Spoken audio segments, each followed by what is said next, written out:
Greetings, Assalamu alaikum, welcome to this episode of the Hikmah Project podcast. Today we'll be speaking to Shaykh Ebrahim Schuitema, who is a Sufi teacher in the Darqawi-Shadhiliya order, and he's also the founder and a leading partner of the Schuitema Associates, a business transformation consultancy. He runs a Zawiya in South Africa, and we'll be talking to him about a number of things, including his own journey to Islam and Sufism, his relationship with his Sheikh Mustafa Bassir of Morocco, as well as Carl Jung and Jung's understanding of the shadow and what that means for transformation, and Carlos Castaneda, the influence he's had, as well as contemporary issues for the seeker of sacred knowledge in the modern era, from Turuk to Beya and other such things. So before we begin the podcast, please do subscribe to our newsletter, which you can find on our website, thehikmahproject.com, and you should also now find a PayPal link and soon to be a Patreon link to be able to support the project in any way that you can. Okay, so without further ado, here is the podcast.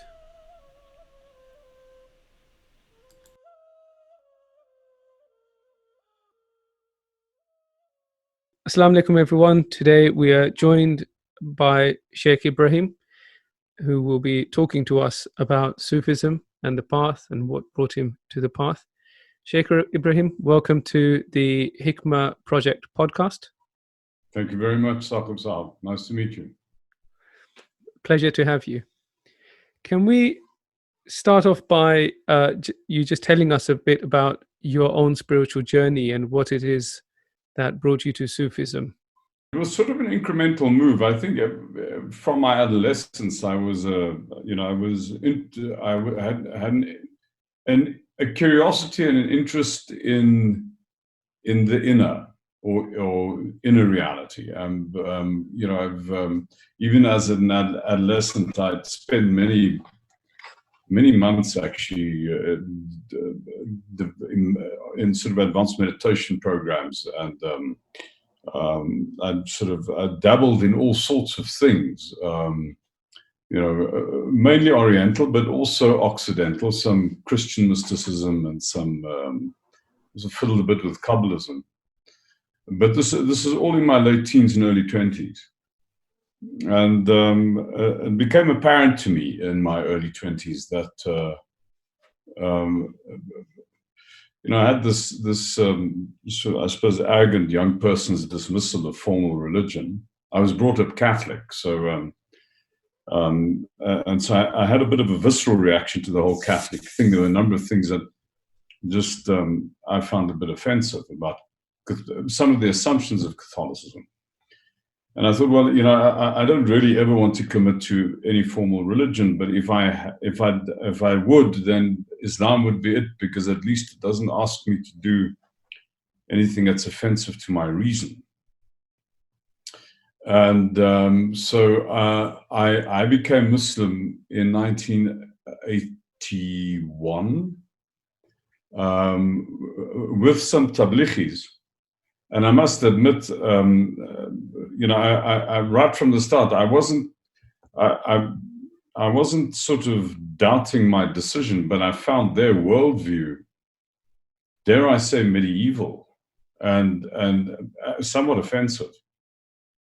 And so very early on, I kind of gravitated to circles of dhikr. And the first person that who and I'm still friends with him today, the person I would regard as my first sheikh was a man called Farid Domingo, who was a Naqshbandi sheikh, but representing a branch of the Naqshbandiya that had actually been indigenous to South Africa for a couple of centuries. They'd been around at least 150 years.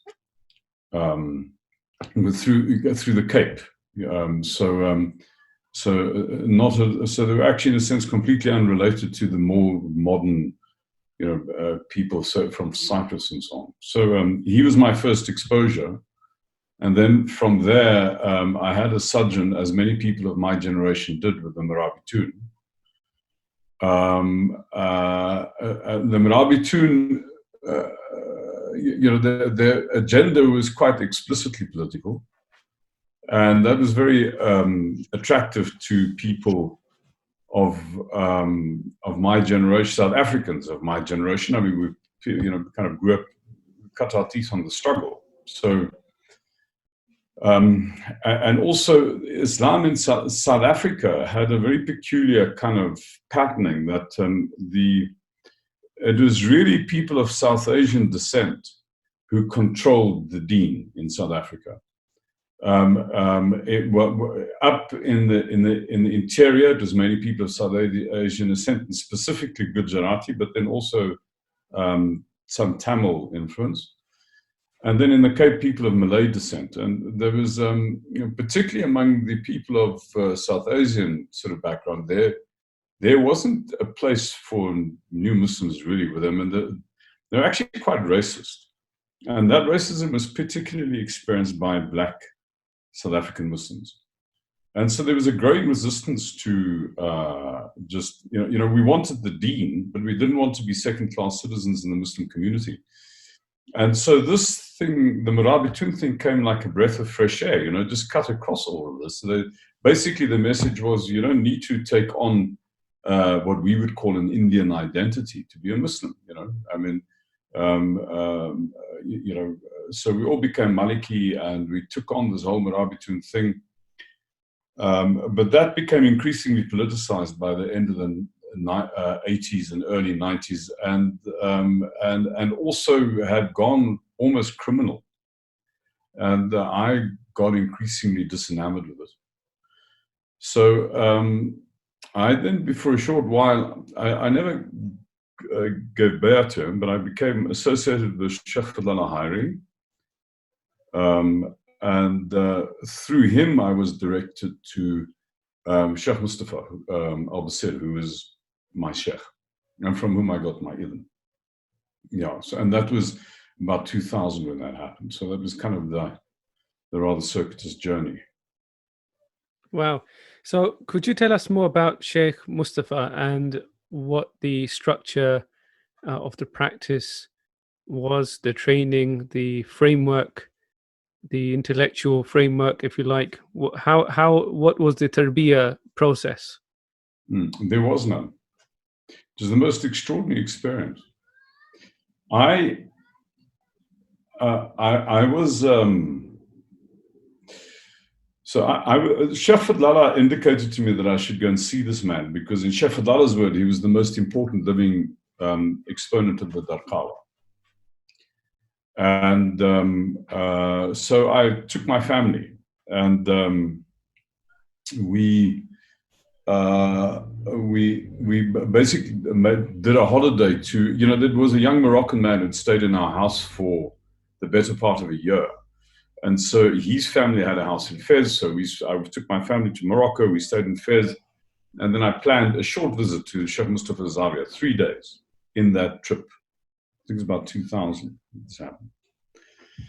And when we arrived after a nightmare journey from Fez, because there were sort of 3 adults and three boys in a tiny car, lost in the mountains. It was an absolute nightmare journey. Sort of, we finally got to the gates of the Zawiya. We got exhausted. They said to us, they were about to close the gates for the night, and they said, Sheikh Mustafa isn't here. We don't know where he is and when he's going to come back. And so I was quite disappointed. And so I said, well, look, we'll come back tomorrow. I mean, we're clearly bombing you right at the end of the day, so we'll find a hotel or something. And they were scandalized. I said, no, you must stay here tonight. So we stayed. And when I got up for Subh the next morning, Sheikh Mustafa was in the Jamaat. And immediately after the Salah, he took me for a walk. Now, I don't speak his Arabic. And I mean, I don't speak Arabic at all. Never mind his Arabic. So this young man who'd been our guest here, who was then our host, he was sort of our guide. He came with us. It was me, myself, this young man, Muhammad, and Shaykh Mustafa. We were walking through the cemetery at the back of the Zawiya. And Shaykh Mustafa was explaining, about various graves and who was lying here and who's lying there. And I was I had a question in my mind that I was formulating. And he said something which Muhammad answered. It was a direct question, direct answer to the question I was formulating in my mind.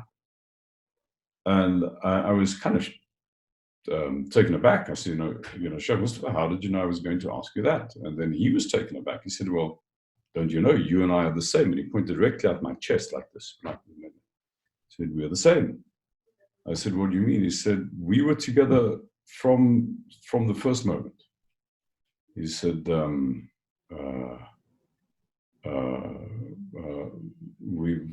we were together when Allah asked us to bear witness. And, Saqib, I had 3 days with this man. I'd never been so overwhelmed by another human being in my life. It was completely irrational. I've never considered myself to be a particularly sentimental person. But when I left that Zawiya, after those 3 days, it felt like somebody had physically taken their hands, put it in my chest and pulled my heart out. It was the most heart-rending anguish I've ever experienced. I didn't weep when either of my parents died. Well, I wept like an infant when I left Shaykh Mustafa's Zawiya. But as I walked out, he put his burnus over me. He gave me his burnus. And I didn't realize the significance of that. And then he came to visit us here about 3 or 4 years subsequently in this Zawiya. And he said to me, well, I'd given you even then. So the extent of my initial exposure to this man was 3 days. It was completely non-rational what happened. I cannot account for it.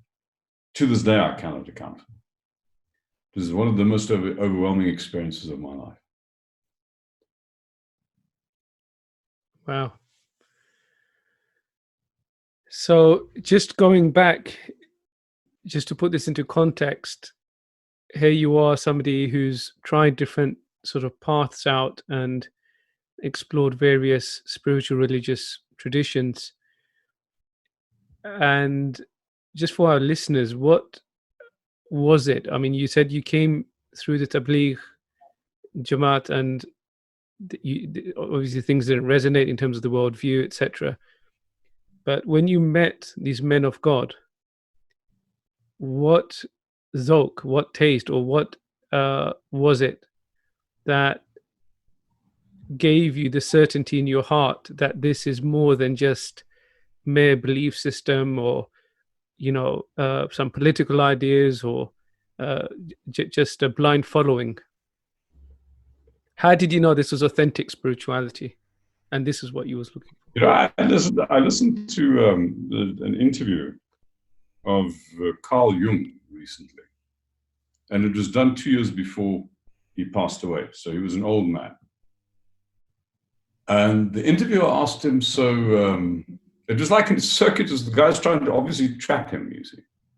Did you grow up religious? Yes, Dr. Jung said religious. Did you believe in God? Yes, I believe in God. So do you still believe in God? He said. And then Jung got this strange glint in his eye and he said, well, that's a difficult thing to answer because I don't actually. I know. You have a sense of conviction and it's completely visceral. It's not in the head. And if somebody asks you for evidence, well, rationally, how can you demonstrate this? This is like saying, how can I rationally demonstrate that that there's pressure on my backside on the seat right now? It's like a strange question. It's a difficult question. You just know. From here, not from here. There's not evidential. So so the most overwhelming experience I had of this in my life was with Shaykh Mustafa. And it was, I had absolute sense that I was, in the presence of an absolutely extraordinary being. I was just completely enchanted by the man. He didn't look like much. I mean, he was about as broad as he was tall. He walked with an extreme limp. He was, he was a grizzled old man. I mean, he was kind of like suffering the whole time because he had this severely disabled leg. So he was always in pain, But I just cannot account for the experience. All that I know is not, of why should I be so overwhelmed by a person that I'd only known for 3 days? Why should I wept for a day afterwards. It was the most extraordinary experience. And it wasn't just so he came to visit us here at the Zawiya, sometime maybe 3 or 4 years after that event. And when he, both when he arrived and when he left, there wasn't a dry eye on this property. The day he left, people lined, they lined the drive. It was a long drive. It's a few hundred meters, on either side of the drive. Everybody weeping, blubbing like a baby. They couldn't understand a word the man said. He spoke Arabic. So this matter that we're after is a matter of taste and first-hand experience. It's not a matter of demonstration and argumentation. It's a different kind of knowledge. And it's a kind of knowledge that you have a complete conviction about once you've experienced it. Nobody can deny my experience. It's like that Jung quote, I don't believe in God. I know God. It's for him, it had become a first-hand experience. Amazing. Just talking about Jung, I just came across a quote by Jung this morning, which resonated. I wonder if it's a Jungian synchronicity here, but I'm just going to quote it. He says, "One doesn't become enlightened by imagining figures of light, but by making the darkness conscious." Yeah. And one of the things I've experienced or found on the Sufi path at times, on the spiritual path generally, is that sometimes what Jung refers to the shadow is not fully acknowledged. Or maybe it's in some teachings it is, in others it might not be fully acknowledged, and the practices are generally just to do dhikr or focus on the light. Whereas he obviously here is suggesting to turn to the darkness and make it conscious, So the question really is to see what your insight is into this quote and how it relates to the tazkiyah of nafs, the purification of the nafs and character development. I think it's a very useful way to understand one's own spiritual development as a journey of integrating parts of yourself that you've banished and alienated, as becoming more holy and fully you. It's taking the light of your attention and shining it deeper and deeper in to where your being comes from. So bits of you that were disavowed become acknowledged and integrated. That's one of the reasons why I get very irritated. People who assume that this journey is purely about becoming moral and twee and correct. It really isn't that. If you don't come to acknowledge the degree to which you are capable of absolute monstrosity, absolutely shocking brutality, then you cannot be trusted. You can only trust a person who understands the full keyboard of their being and knows that this base note of complete blood-curdling brutality is part of their nature. And that thing will never overwhelm them when they're in the wrong place and in the wrong time. The rest of us, we just play a very narrow part of this keyboard. And all of these monsters are sitting just out of view. And we don't have the objectivity, we don't have the depth of kind of gatheredness and of perceiving to not be overwhelmed by these things when they come out of the closet. So you put very nice people in the right condition and they become absolute monsters.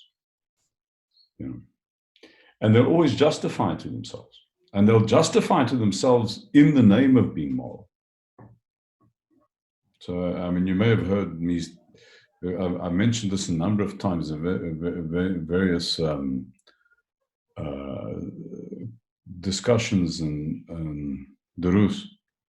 There's I was on Hajj, and I was in the Haram, and there was a group of Turkish Hujjaj.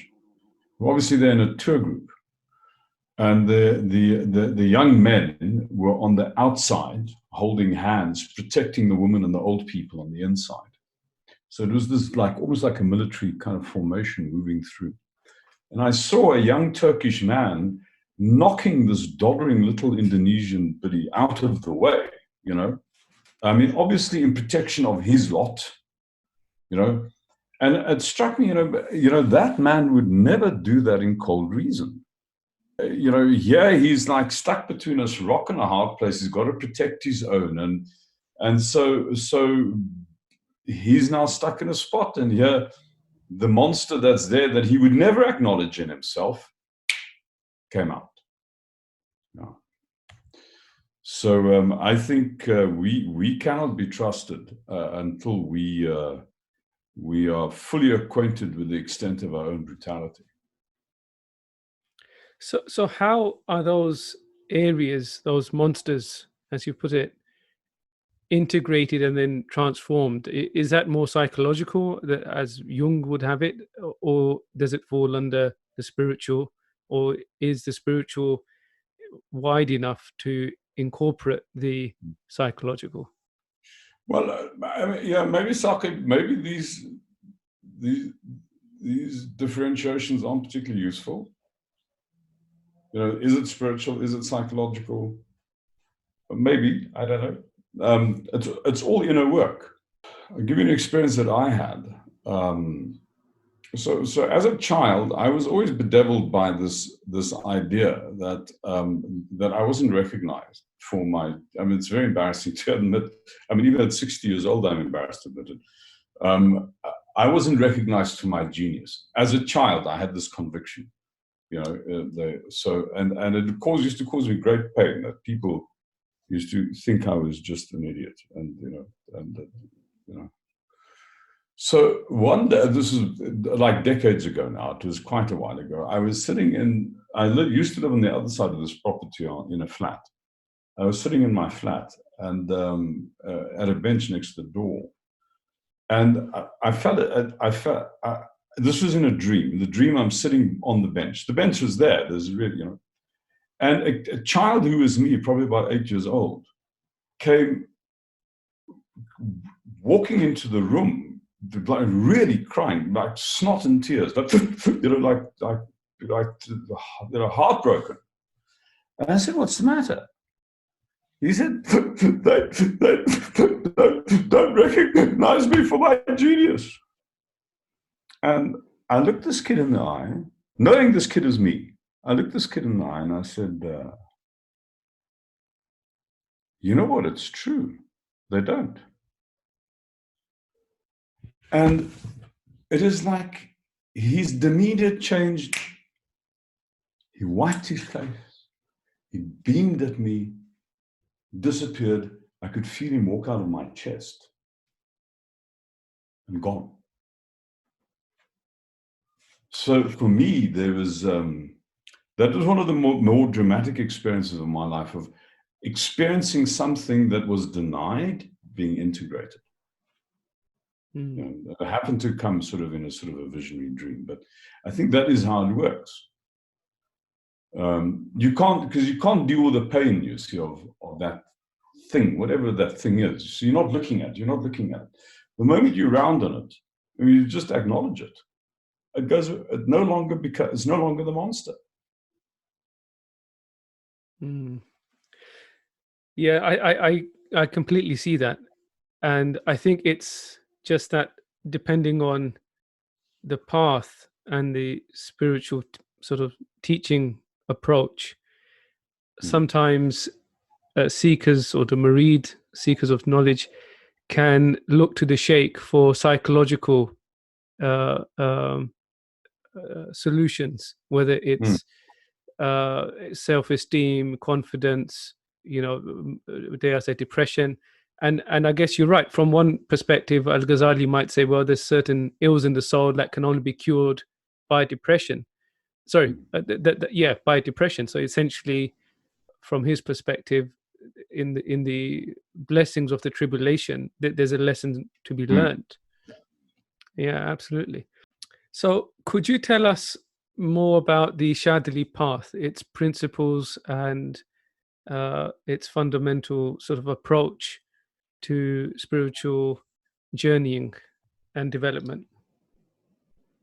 So again, I'm not a scholar, and so I can only give you what I've gleaned from my exposure to this over the years.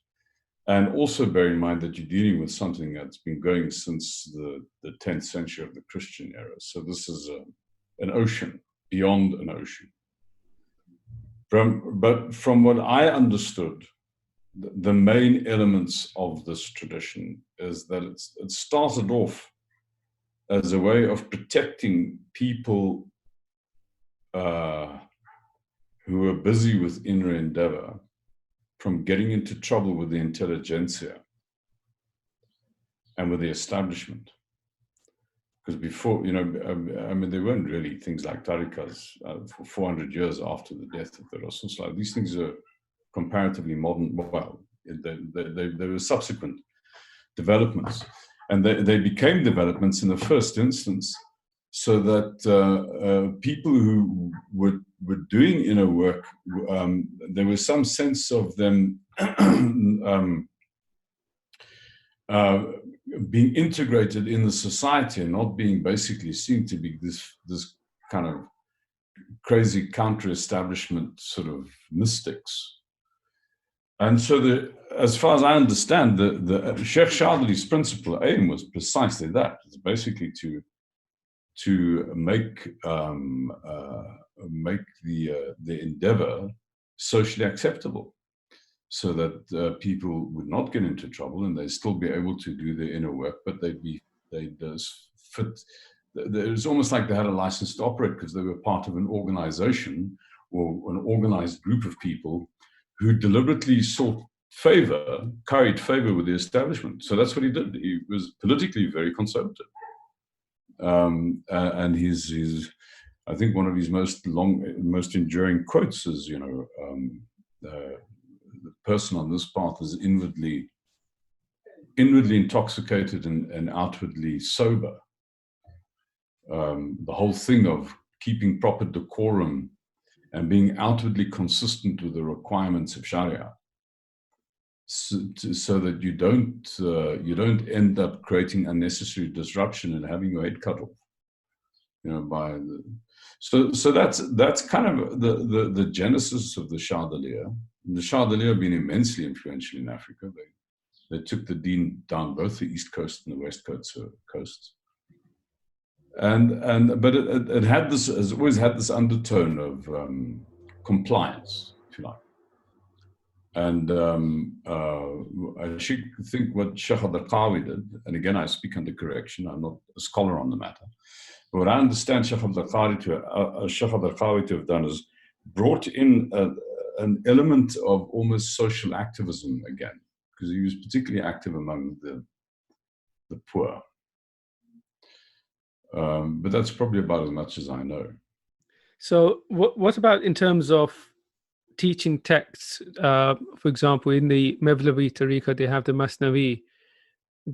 Is there a central text you would use for teaching spiritual principles, the Hikam of Ibn Atala? Or?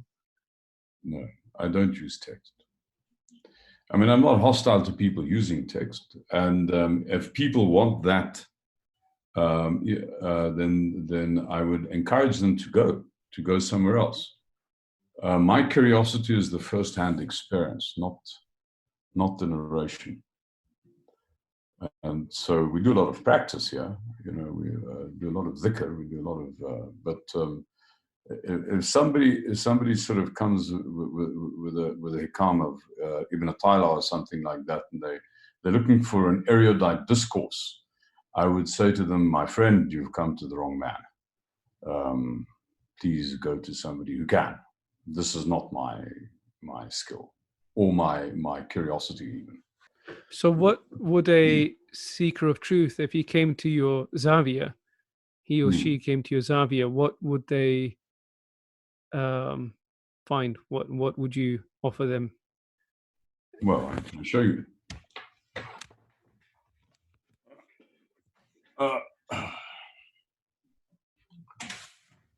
So that's physically the place that they find. Right. And so they would be offered a place to stay. There would be congregational practice that happens on a daily basis that they can join. They would have access to me, where they could discuss anything that is at issue with them. And depending on how I gauge their progress, I might step up the level of their practice. We also have halfway down the hill here, we've got a khalwa. If I think the person's ready for it and the person's up for it, then we would put them in khalwa. But everything that I'm always curious about the first-hand experience. So what happens at subh when we get quiet in the morning? Our morning practice, including the salah and the wird and how quiet do you get? What are you experiencing? What are your insights? What are your dreams? What do you, so that's the sort of thing we do here. And I use principally, not text, I use principally my own experience of having worked with inner experience for my adult life in an attempt to be useful to people. And it's not everybody's flavor. I completely accept that. Very often people, they want an intellectual purity. So that relates to one of the questions you asked, Saqib, about bay'ah. And, it's not for me to judge what anybody else does. But my own approach to this thing is my front door and my back door is absolutely open. This is living here and doing this work with people is very intense. And I only have brain space for a limited number of people at any given point in time. So I encourage people, I say to them, when I'm useful to you, stay. When I'm no longer useful to you, leave, because there's only so many chairs. I mean, I can't give everybody attention. So don't occupy a space out of some misplaced sense of loyalty. My front door, my back door, completely open. Come as you need to and go as you need to. And that's always, that has been my approach. I don't think that, because it's not been the case in my experience, my path. The people who gave me the most intellectually actually enabled the least inwardly. The people who gave me the least intellectually enabled the most inwardly. It was literally like that. That's amazing. Shaykh Ebrahim, could you say something about Sufism for our time? I mean, this issue about bay'ah in some orders is essential. In others, there's a sort of probationary period, if you like, and before you then journey on, bay'ah is compulsory. In some orders, it's absolutely, once you've taken a bay'ah, there is no going to any other orders, and you're basically taken a pledge for this life and the next. I mean, there's variations of that. And and while certain structures would have been absolutely essential in the past, with the modern era and the challenges it brings from exponential change and growth to technology zapping our attention, what are the needs of the time, and how do you see that inner work taking place with so many outward distractions? So I have two lives. I have a life as I have apparently rather two lives. A life as an organizational transformation consultant, and a life as a sheikh, basically. You know, there's actually no difference between the two. It's exactly the same endeavor in both. In both cases, the endeavor is to create the conditions where people incrementally are comfortable with constructing their day-to-day engagement with life and with the other on the basis of giving or contributing unconditionally. Because when they do that, their whole life comes right. Everything comes right. You know, they don't have to worry about what they get from life. It looks after itself. So that for me is like the core principle that all this stuff is rooted in. Now, I think to do that successfully, you really have to take you need to take the turban and the sherbet off the message, because this is nothing other than what the Rasul did for his time. He tried to help people decode what it meant to be appropriate in that time. But people are lost in a morass of cultural accretion, which makes it impossible for them to work out, you know, the essential from the inessential. So my view of this is that bay'ah is not essential.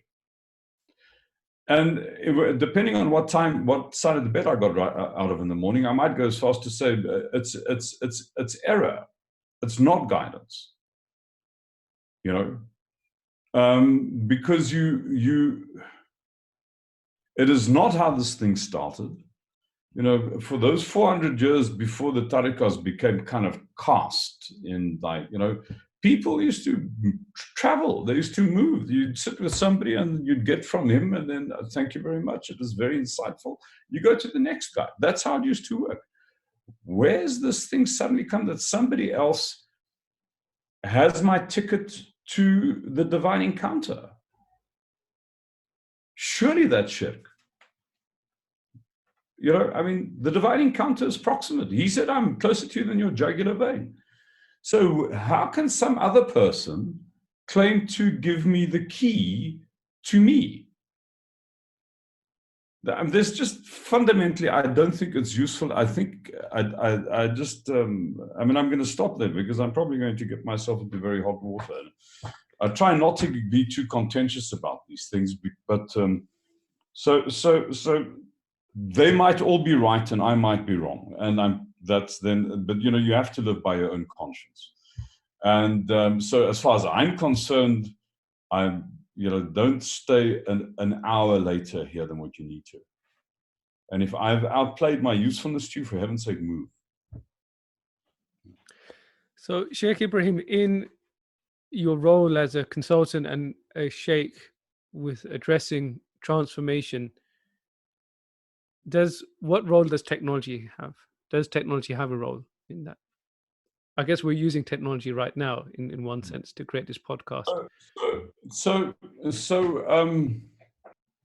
you see the journey that Allah has put us on, it's a journey of occupying higher and higher platforms of increasing complexity,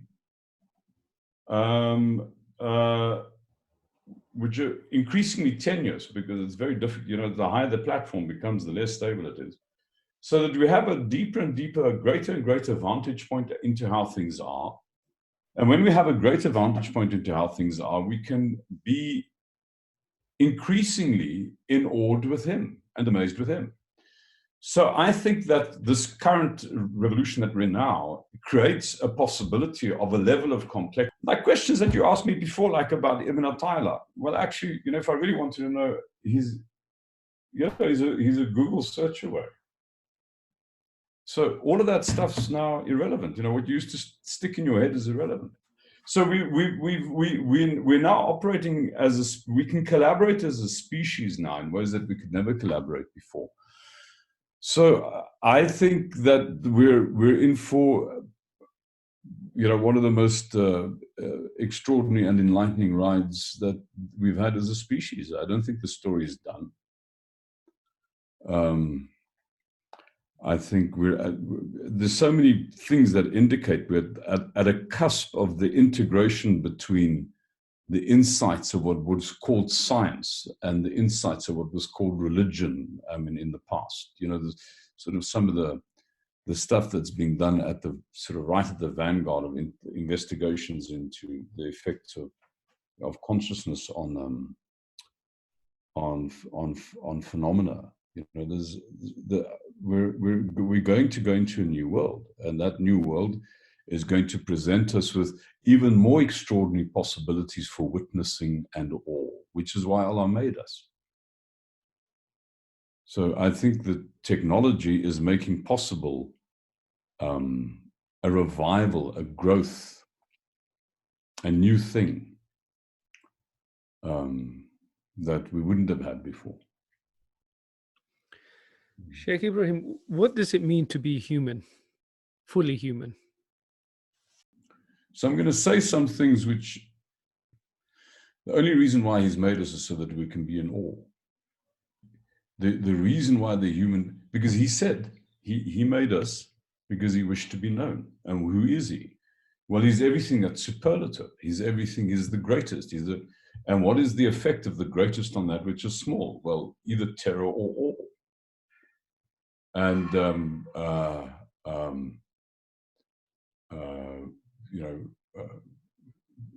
you have to have the possibility of terror, otherwise you couldn't have awe. The reason why we've been made is to be worshipful. Worshipful isn't just making lots of noises and professions in a strange language.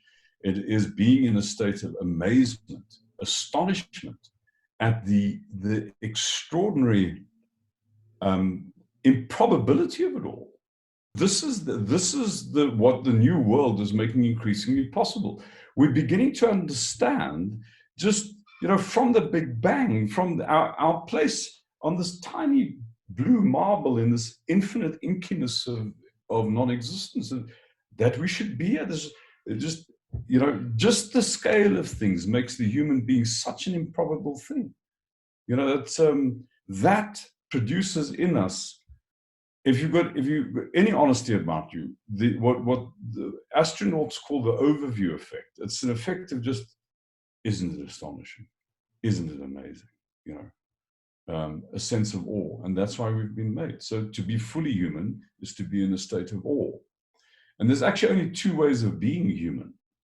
The one is to be in a state of awe, and the other is to be in a state of terror.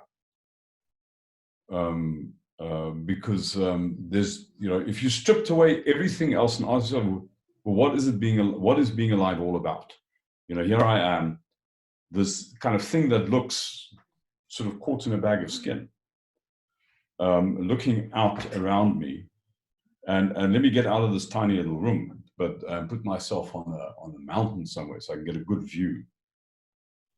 There's, the natural effect of just seeing things as they are, seeing the vastness of all of that next to is amazement, is awe. But the problem is that I am facing that which is potentially completely overwhelming. In fact, will overwhelm me at some point. So I'm either in awe or I'm in terror. And the only thing that makes it possible to move from terror to awe is that I do the thinking work, the rational work, the real fikr, the reflective work of decoding what I'm looking at, so that thing isn't just vast, but I actually see that which I'm apprehending out there is my benefactor and my ally. So it is the experience of gratitude and trust. Gratitude for whatever's put you here, this place where you can witness from, and trust that whatever you're looking at is fundamentally your ally. that then makes that makes all possible. Otherwise, you're in a state of terror. Both of those things, gratitude to and trust of, require recognizing a superlative intelligence on the other side of what you're looking at. An incomprehensible intelligence. In other words, not random. To be human means to, in this sense, to believe. In other words, to believe means to fully claim for yourself the insight that his face, that which you're looking at, is your benefactor and your ally, and it's on your side. You know, and to know that as a first-hand experience. That's what it means to be human. The moment you start to deny that, you've actually sold yourself short in your humanity. You've reduced yourself to the status of an animal. So in this sense, being human also means to believe. When you don't believe, you're selling your humanity short. In a sense, you're a waste of a human skin. Hey, Shaykh Ebrahim, for somebody who is doesn't have any background, say, for argument's sake, in religion, and is seeking authentic spirituality, if they were to ask you what is Islam, what would you say? I would say that the word translated from Arabic means to submit. This goes back to the distinction we've just indicated. There's two ways of dealing with the problem of being the frightfully small in the face of the overwhelming. You can either be in awe or you can be in terror. When you're in awe, you recognize that that is your benefactor and your ally, and you're no longer contending with it. You submit. Whatever Allah brings you, you accept and you submit. Whereas if you view that as dangerous, then you're contending with it, then you resist. So there's two ways of being in the world, one of contention and resistance, and the other one is submission. What Islam gives you is the technology to submit. You know, the Sawm, the Salah, the Hajj, that it gives you the technology to submit, so that you exercise a being in awe. And that's what Islam is for me. It's not an identity. I think people ruin this thing by turning it into an identity. You know, so I'm very comfortable with multiple identities. I mean, you know, I still use my birth name that my parents gave me, which is not in fact even a Christian name. It's a pagan name. It's like some Germanic sun god or something. And I use my Islamic name, and they're interchangeable, and they're like coats I wear, jackets for the day, you know, and I think it's perfectly appropriate. You know, it's not, don't turn your deen into an identity, because if you turn your deen into an identity, it becomes a reason to be contending again. You know, it's not about submitting, it's about contending. Us versus them. And there's all sorts of really undignified expressions of this, like, you know, I mean, did you know that Muslims worked out quarantine? That's ridiculous. You know, I mean, that if it wasn't for the Arabs, we wouldn't have mathematics. What to do? You know, I mean, honestly, I mean, you know, why should this be a competition? I mean, aren't we first human? You know, aren't we supposed to be collaborating as a species, not contending? Shaykh Ebrahim, many people on social media and our listeners would know or heard of Sheikha Shahbana Aliani and her lovely poetry, which seemed to be sort of spiraling out from the unseen through her. Very, very creative. And I didn't know her too well, but I always felt it was inspired by her interaction with you. I'm assuming she was one of your students. She was, yes. Could you say a bit about her and her poetry? I mean, she really was an absolutely extraordinary being, like sort of in the class of Sheikh Mustafa. You know, that This is, you no longer, doesn't matter what, park the words in the text. Just sitting in the person's view, you realize there was something here. So I first met her. There's a DJ in Karachi called Khalid Malik, and we were having a dhikr in his flat. Now you're talking a good 15 years ago, I'm sure. I can't remember how long ago now. And she came to this dhikr. And then after that, she kept the conversation alive, and at one point she came to the Zawiya. She stayed here for a couple of weeks. She went into Khalwa. And then I recognized this woman's talent. And dare I say, I wanted to kind of pinch her for our business, because she was, and apart from anything else, she's incredibly intelligent and had a very good nose for organizational work.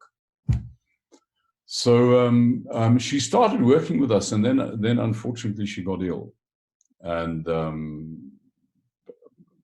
just became increasingly insupportable for her to do the work. I gave her Ibn probably about 2 years before she passed, I think, 2 or 3 years before she passed. Yeah.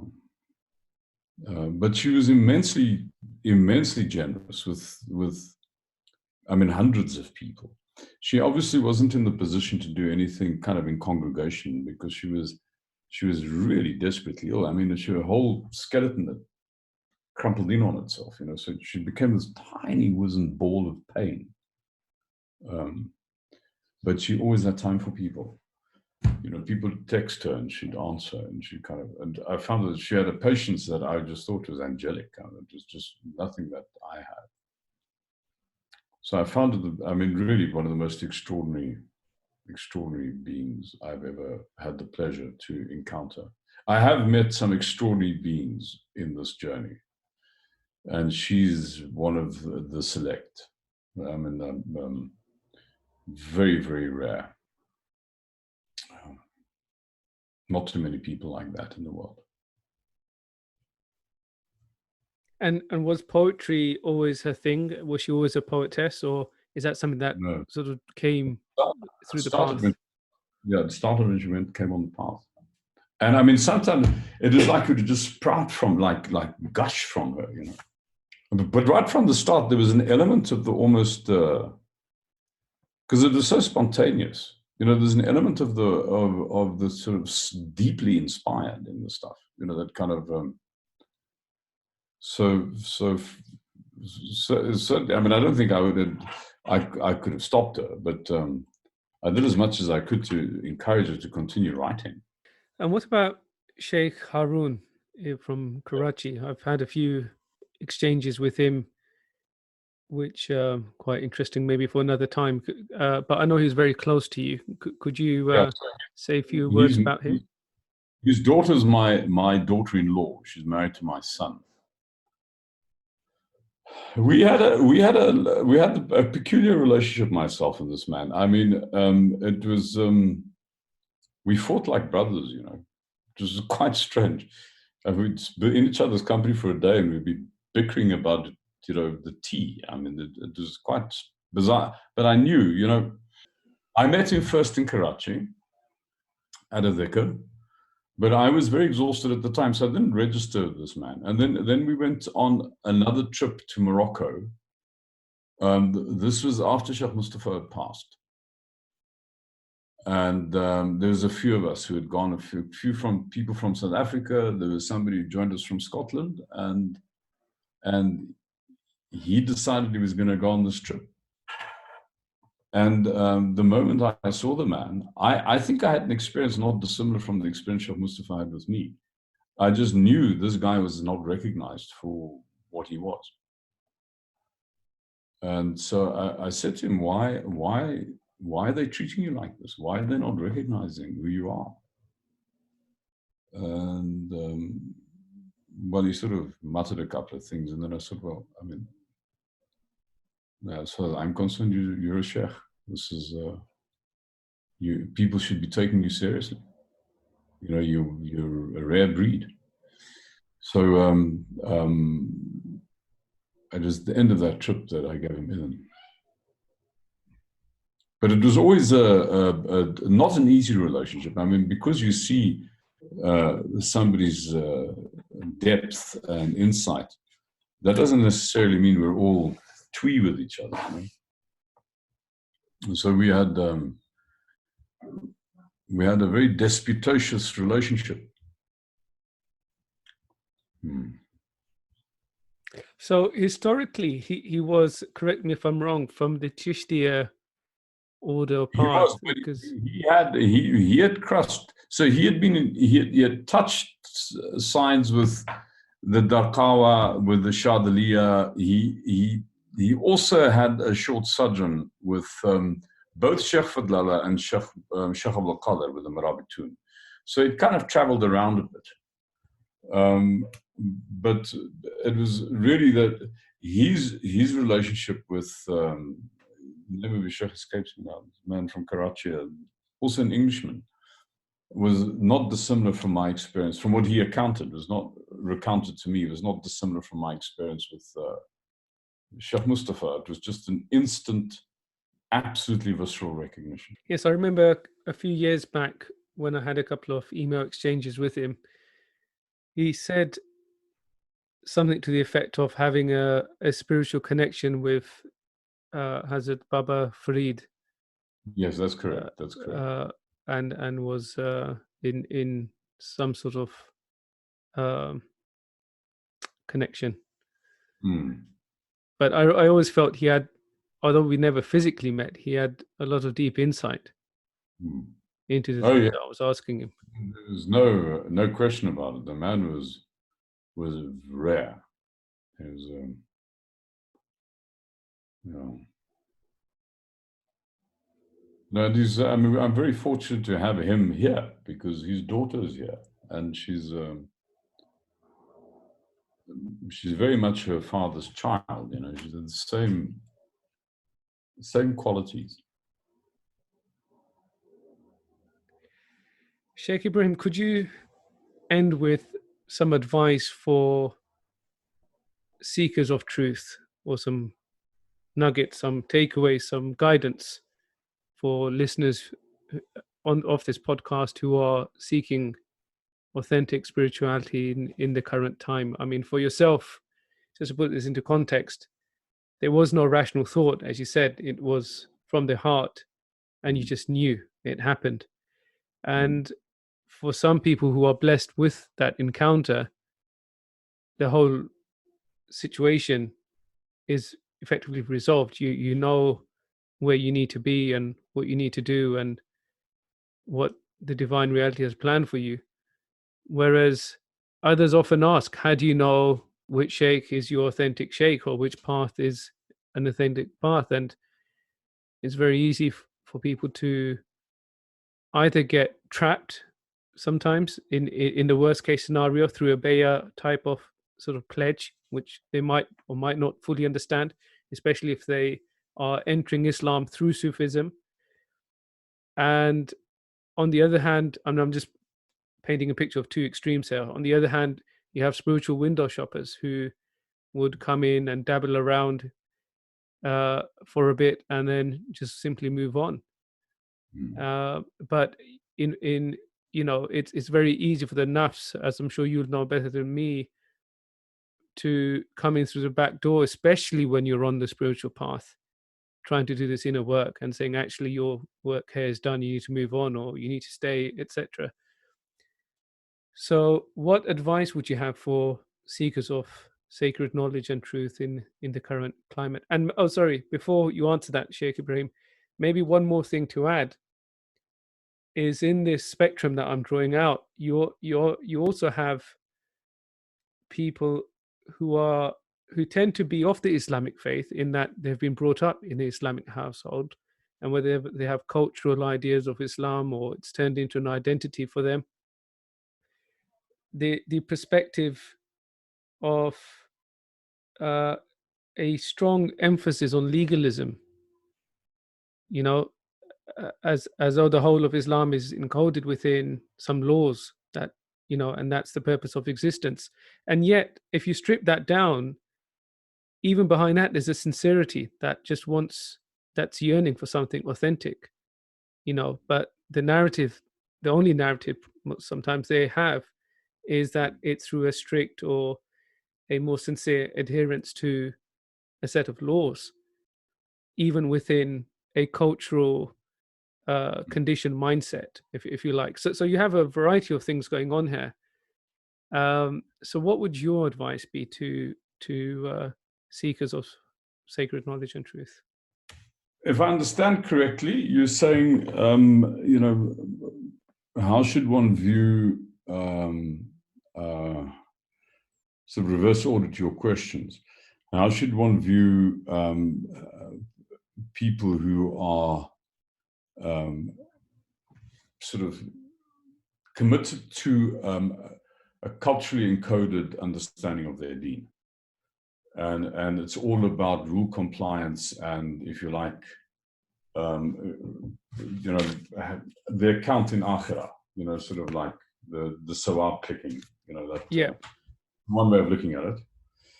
And then on the other hand, what would be my advice to the people who are trying to pursue their own inner development?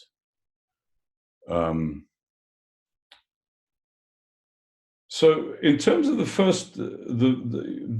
first category of people, I would suggest not to have any dispute with them, and not to put yourself into a situation where you end up in a disputatious engagement with them.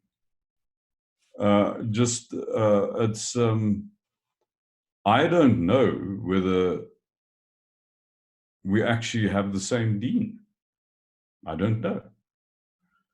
I don't know whether when I put my head on the masala and that person puts their head, that the same thing is happening behind their eyes. I could never know. Now, for all I know, that's what's happening with them is actually superior than what's happening to me. But all that I can say is that way of looking at life, the sort of sawab counting and the sort of excessive legalism just doesn't float my boat. So I'm probably looking at sort of a subset of people who are kind of odd fish like myself, who find that sort of very legalistic way of approaching things a little bit unnerving. So for somebody like myself, I would say to them, there is a Rabb. He has a greater interest in you arriving home than you have, because he created you to be the wanderer, and he created you to be the one who comes home. And he will, by his own promise, take 10 steps to you with every step that you take to him. And all that you have to do in any context that you're in is ask yourself, what does he really want from me now? What is the contribution he wants me to make here? And when you do that with absolute sincerity and as unconditionally as you can, in other words, it's given to give away, he will deliver you to a higher place of witnessing, where an even greater contribution will become apparent for you to make. So it oscillates between witnessing and acting, witnessing and acting, witnessing and acting. And actually, it's not a sheikh that does that for you. It's he does it for you. He's put you in exile. He wants you to come home. And he's he's far more eloquent at giving directions than any human sheikh could ever conceivably be. So in fact, the best sheikhs are actually normally people who are actually spiritually somewhat clumsy. It's like the best coach has never been the best athlete.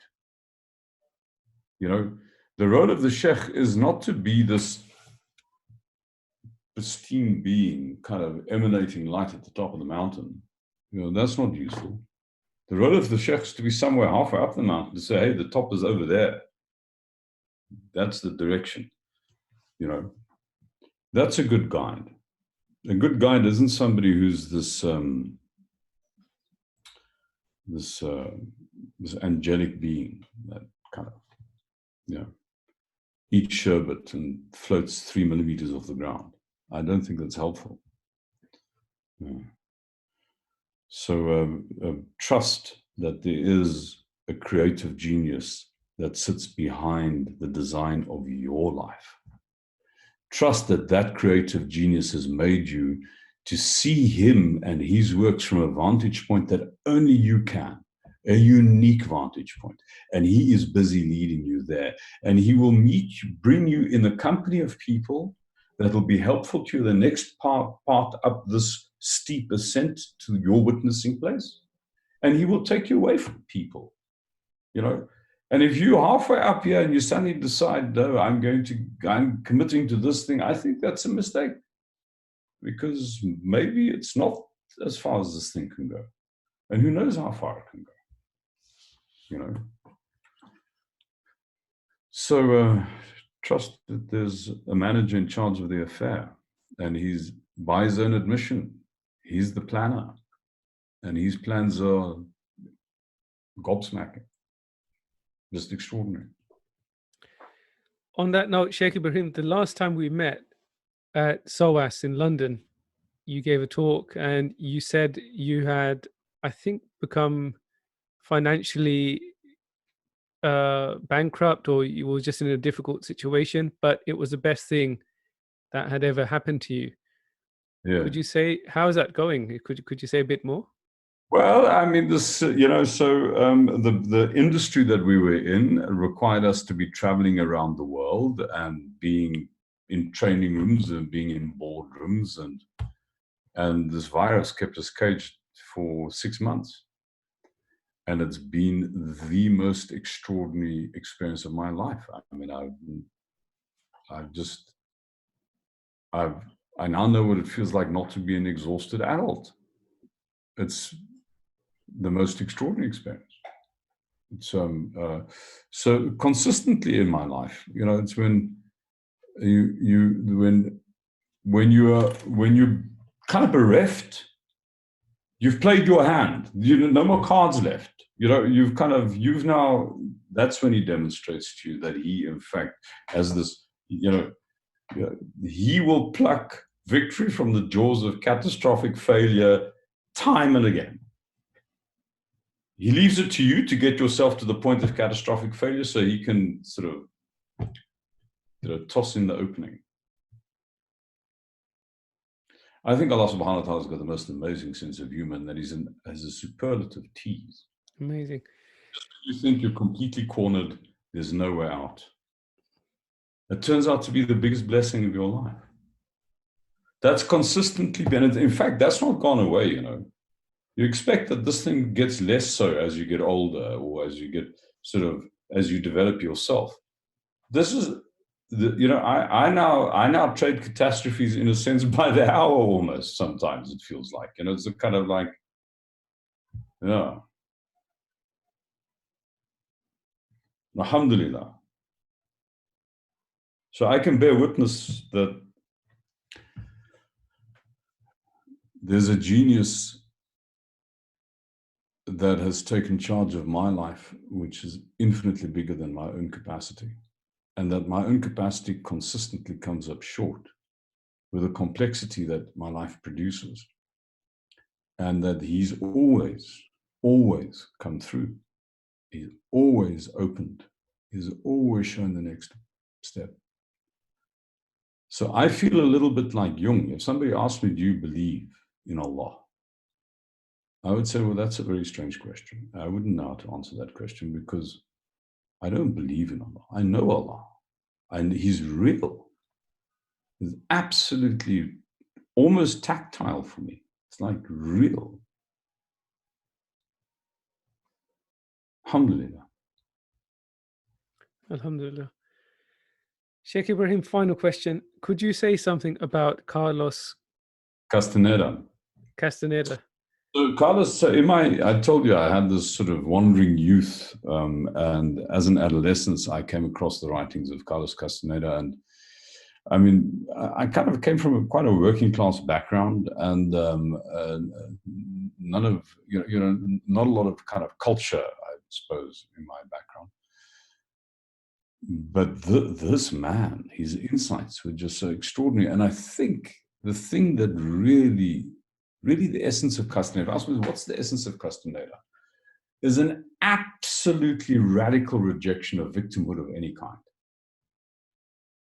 Fundamental, radical rejection of victimhood of any kind. And you know, I mean, as an adolescent, you're such a victim. You just are. I mean, the whole world's out to get you, don't you know? You know. So when I read this man, and I saw, but there's a way of looking at life where you accept such a level of accountability that you could die at any moment. Yeah, that just blew me away. So, I mean, there's with subsequent reading of Castaneda, there's a number of really clever, what can you call them? Devices and tools and insights that you can gain from Castaneda. But the critical, if I say what is the essence of it, is this radical rejection of victimhood. Shaykh Ebrahim, I'd like to thank you for your time and for blessing us with this opportunity to be able to listen to you. And really, it's been a pleasure, and I am short of words for learning about your journey and the insights that you've provided us, and I'm sure many listeners will feel the same. Thank you, Sahib. It was very nice talking to you again. Likewise. Inshallah, maybe another podcast in the future. Ameen. You'll be very welcome. Thank you. All the best. Assalamu alaikum. Wa alaikum salam.